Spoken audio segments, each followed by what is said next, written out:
హల్లెలూయా. దేవుని నామానికి మహిమ కలుగును గాక. ప్రభువైన యేసుక్రీస్తు నామంలో మీ అందరికీ నేను శుభాలు తెలియజేస్తున్నాను. ఈరోజు దేవుని యొక్క ప్రవచనం అంటే దేవుని యొక్క వాక్కు. చూడండి, ఈ ఉదయకాలమే దేవుడు తన యొక్క వాక్కును మనకు దయచేస్తున్నాడు. ఏంటా వాక్కు అని అంటే యెషయా గ్రంథము 60వ అధ్యాయము 1వ వచనము.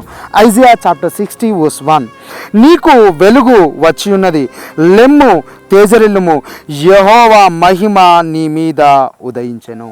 హల్లెలూయా. బైబిల్ తెలియజేస్తున్నది, లెమ్ము తేజరిల్లుము, యెహోవా వెలుగు నీపైన ప్రకాశించున్నది. ఈరోజు ఏ చీకటి కార్యకలాపాల్లో నువ్వు జీవిస్తున్నావు, ఎలాంటి అంధకార శక్తులతో నువ్వు పోరాడుతున్నావో దేవునికి తెలుసు, నీకు తెలుసు. ఏ క్రియ నేను దేవునికి దూరం చేస్తుంది, ఏ కార్యము దేవునికి దూరంగా తీసుకెళ్ళాలా నీ జీవితంలో పనిచేస్తుంది. అయితే దేవుడు సెలవిస్తున్నాడు, లెమ్ము, ఆయన వెలుగు నీపైన ప్రకాశించుచున్నది. ఈరోజు నువ్వు ఎంత గాఢాంధకారపు చీకటిలో ఉన్నా, నువ్వు ఎలాంటి చీకటి అనే సమస్యలో ఉన్నా, దేవుని యొక్క వెలుగు నీపైన ప్రకాశించున్నది కనుక లెమ్ము తేజరిల్లుము, దేవుని యొక్క మహిమ నీపై ప్రకాశించినది. ఏది నీకెంత మాత్రము హాని చేయదు. ఆ డిప్రెషన్లో నుండి బయటకు రా, లే, నిలబడు. దేవుడు నీ పక్షమున వాద్యమాడుతాడు. దేవుడు నీ పక్షమున నిలబడి ఉన్నాడు.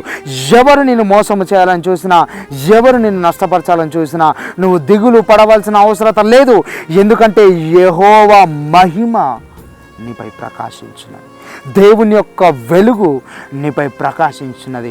ఇంకా నీవున్న పరిస్థితిలో ఎంతకాలము కూర్చొని నువ్వు ఏడుస్తావు, ఎంతకాలము అదే పరిస్థితిలో ఉండి నువ్వు కుమిలిపోతావు.